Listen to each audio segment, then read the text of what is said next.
Topic po natin, gallbladder stones, bato sa abdo. Okay? Very common itong sakit na to. Kita nyo, parang gumagawa ng gravel itong abdo natin. So ito yung atay natin. Sa ilalim ng atay may gallbladder. Hugis peras siya. Yan, hugis pear. Okay? Trabaho niya maglabas ng bile, pangtunaw sa taba na kinakain natin. Kaya pag kumain tayo ng matataba, trabaho nitong gallbladder, maglalabas siya ng bile para tunawin yung mga taba na kinain natin. Kaya kung matataba kinakain nyo or very oily, mas gagana siya dapat. Yan. Ang problema minsan, nagkakaroon ng mga parang buhangin at gallstone. Okay? Ang sintomas nito medyo kakaiba. Merong the usual sintomas, merong kakaiba. Maraming klaseng bato ang pwede makita. 80% ng bato is calcium stones ang nakikita. Matigas siya. Meron din naman mga cholesterol stones. Okay? At ang pinaka-common, cholesterol stones, calcium stones, at uric acid stone. Depende yan. Sa Pilipinas, kung ano mataas o sa ibang bansa, depende sa kinakain.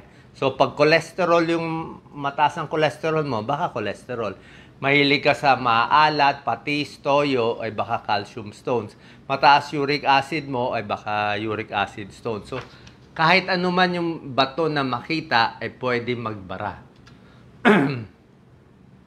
Ito yung delikado. Ito yung gallbladder, di ba? Pag nagbara siya. Okay? Pag nagbara siya, hindi na to gagana. Maiipit siya, mamamaga siya. So, pag umatake yan, nagbara, ito yung mga sintomas. Ito yung sintomas ng bara. Biglang sasakit dito sa right upper quadrant, dito sa may kanan. Abdominal pain habang umaatake yan. Madalas yung atake niya pagkatapos kumain ng matataba, mamantika. Kasi nga, pipilitin niya mag-pump eh. Diba? Kaya lang barado. Hindi siya makalabas ng bile to, nabarahan kasi. Sasakit siya. Bukod dito, minsan yung sakit, kala mo na sa tiyan lang, tutugon hanggang sa likod, sa upper shoulder. Bukod dito, ayan o, nasusuka, nagbo-vomiting, pwede pa. Pero merong mga ibang sintomas na hindi ganoong ka-usual na nakikita natin. Minsan, pwedeng mahangin ng tiyan.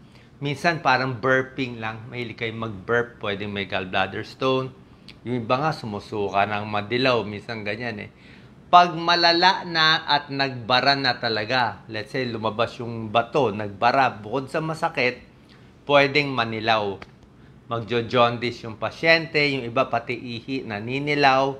Yung iba, pag nagbara, pwedeng mag-infection. Ito yung emergency. Emergency na oras na nilalagnat na yung pasyente. Tapos yung dumi, pwede rin magbago yung dumi. Minsan nagtatae, minsan meron ding fatigue, pwede rin mapagod. Yan, may lagnat na. Heartbeat, minsan tumataas. So ito medyo rare na symptoms na to, pero pwede rin yan mangyari. Fever and chills, hindi po magandang sign yan. Emergency yan. May gallbladder stone, nilagnat, emergency kasi barado eh. Pwede magkomplikasyon sa pasyente. So, sino ang mas dinatamaan ng gallbladder stone? Usually, ngayon, kahit 30 plus, 30 years old. Dati, mga 40 years old. Babae, mas marami konti. Tulad na sinabi ko, mataas ang cholesterol, mataas ang uric acid, pwede rin. Mas matataba, pwede rin. Yung biglang nagpapayat, hindi rin maganda yung biglang nagda-diet. So, biglang nag-diet, biglang namayat, pwede rin magkaroon ng gallbladder stone. Ayan o. Malakas uminom ng alak, naninigarilyo, yun din. Okay?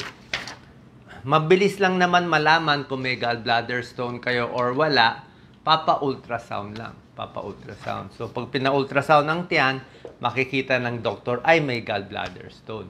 So, kung meron, titignan na natin kung anong gagawin. So, ang tanong ng karamihan, Doc, anong pwedeng pagkain? Meron bang natural remedy? Bakit sinasabihan ako ng doktor na ooperahan? Pag pumunta kayo sa surgeon, sa gastroenterologist, kadalasan, ang rule kasi ng mga doctors ganito. Ito talaga yung rule eh. Oras na umatake na ng isang beses yung gallbladder. Umatake, sabihin, sumakit dito, talagang hindi matunawan, umatake, lalo na kung may lagnat konti, tapos sa ultrasound may gallbladder stone. Isang atake, usually, ooperahan na. Pag ang atake nyo, 2-3 beses, siguradong papa-opera na kayo. Bakit? Kasi ang problema, pag hindi inoperahan at maraming bato, tulad nito, hindi mo alam kung kailan siya magbabara eh. Paano kung nasa abroad ka? Paano kung nasa malayong lugar ka?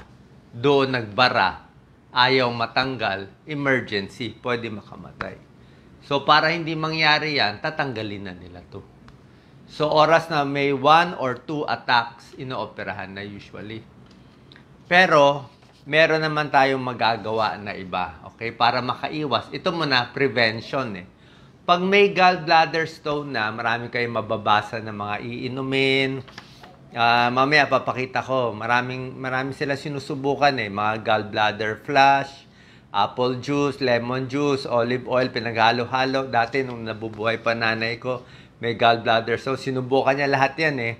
Pero hindi rin nawala. Kasi nga, pag uminom ka nitong mga apple juice, lemon juice, olive oil, halu-haluin mo pa, pag dumi mo, nagbubuo, pero kala mo stone yun. Ang pinakamaganda talaga, pwede nyo subukan, di ko naman kayo pipigilan, pero magpapa-ultrasound kayo ulit. Kung ultrasound nyo dati, 4 yung bato, tingnan natin kung mababawasan. Pero, sa lahat ng mga surgeon, sa mga doktor na nakita ko, wala pa ako nakita na may ultrasound na maraming bato tapos nawala. Pero hindi ko kayo pinipigilan. Yung ultrasound naman talaga magsasabi kung meron o wala. Okay? Kasi nga, pinakamaganda prevention. Habang wala pa tayo nito, ito na maganda. Yung mga gulay. Kasi ayaw mo nga yung mga matataba eh. Gulay is okay. Cucumber, celery, pwede yan. Citrus fruits, di ba? Apple, pwede rin yan. Papababa ng cholesterol at iba-iba. Mga low fat, pwede. Ano yung mga bawal? Okay? Bawal, ayaw natin yung mga alat, mga toyo, patis, di ba? Calcium stones. Maraming fatty, full cream milk, butter. Okay? Nuts, alam ko pwede naman. And avocado, I think pwede to. Egg, siguro konting bawas. Beef, depende. Okay? So, kita nyo iba, ang lalaki ng mga bato. Ayan, ang lalaki ng mga stone nila. So, high fiber diet, low fat diet, ayaw natin matataba para hindi matake.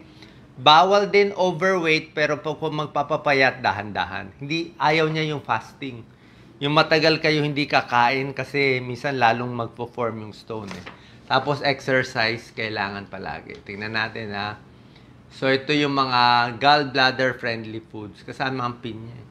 Actually, sa gout, sa uric acid, may tulong yung pinya. Maraming tubig, iniinom. Okay, yan. Pag umatake ang gallbladder stone.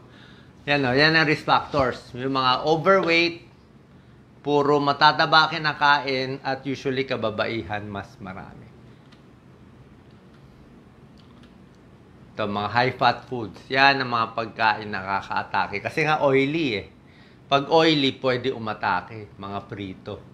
Biglang nagpapapayat, hindi kumakain, pwede rin umatake. Ayan o. Pinapagalaw niya yung gallbladder. Bakit o, Lisa? Pag biglang diet, oo. Pero kailangan mag-diet, unti-unti. Okay, diet and gallbladder stone risk. Ito yung mga nire-recommend na pagkain. Yan. Ang gusto natin, maraming gulay at prutas, pwede siya, may tulong siya. Ayan o, pampaganda ng digestion, di ba? Gusto mo, lumalabas yung bile sa gallbladder, pero tamang-tama lang. Healthy fats eh, itong mga good fats eh. Mga isda, pwede. Gulay, munggo, walang problema. Yan o, plant-based protein, pwede kayo. Alak at sigarilyo, bawas. Pag naoperahan na, anong mangyari? Yun lang nga. Pag naoperahan na kayo, dalawang klase pala yung operation. Okay? Merong dating operation, yung open cole, yung may hiwa.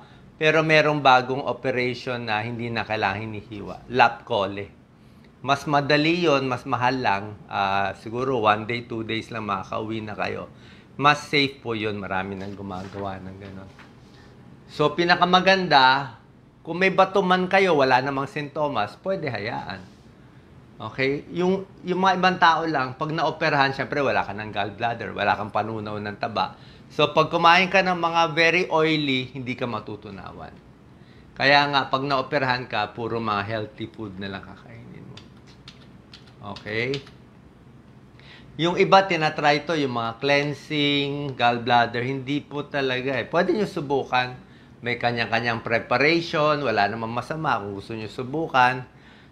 Pero after 2 months, 3 months, pag pina-ultrasound nyo, meron pa rin at umaatake, mas safe na magpa-opera. Meron palang tableta din ng mga doktor, ito pwede reseta sa inyo, makakabawas ng gallbladder stone pero matagal, 2 years. Ito, reseta to ng doktor, 2 years, tsaka hindi rin 100%. Kaya minsan, kaysa inom ka ng inom, minsan pinapatanggal na lang. Okay? So, sana po nakatulong tong tips natin para sa may gallbladder stone. So, bawas sa matataba at kung merong ganitong problema, punta tayo sa gastroenterologist, punta tayo sa surgeon nyo para laging safe. Kasi ayaw natin na biglang magbara yan at merong mangyari sa inyo. Meron kasing mga complication kasi talaga. Pag nagbara yan, hindi makakakain, lalagnatin, tapos yung infection baka pwede kumalat sa buong katawan. Pag kumalat yung infection sa buong katawan, sepsis yun, nakakamatay yun. So, kaya ginagawa ng doktor, kung marami ng bato, madalas na magbara, tinatanggal na para tapos na yung problema. Pwede mabuhay ng normal kahit walang gallbladder. Salamat po.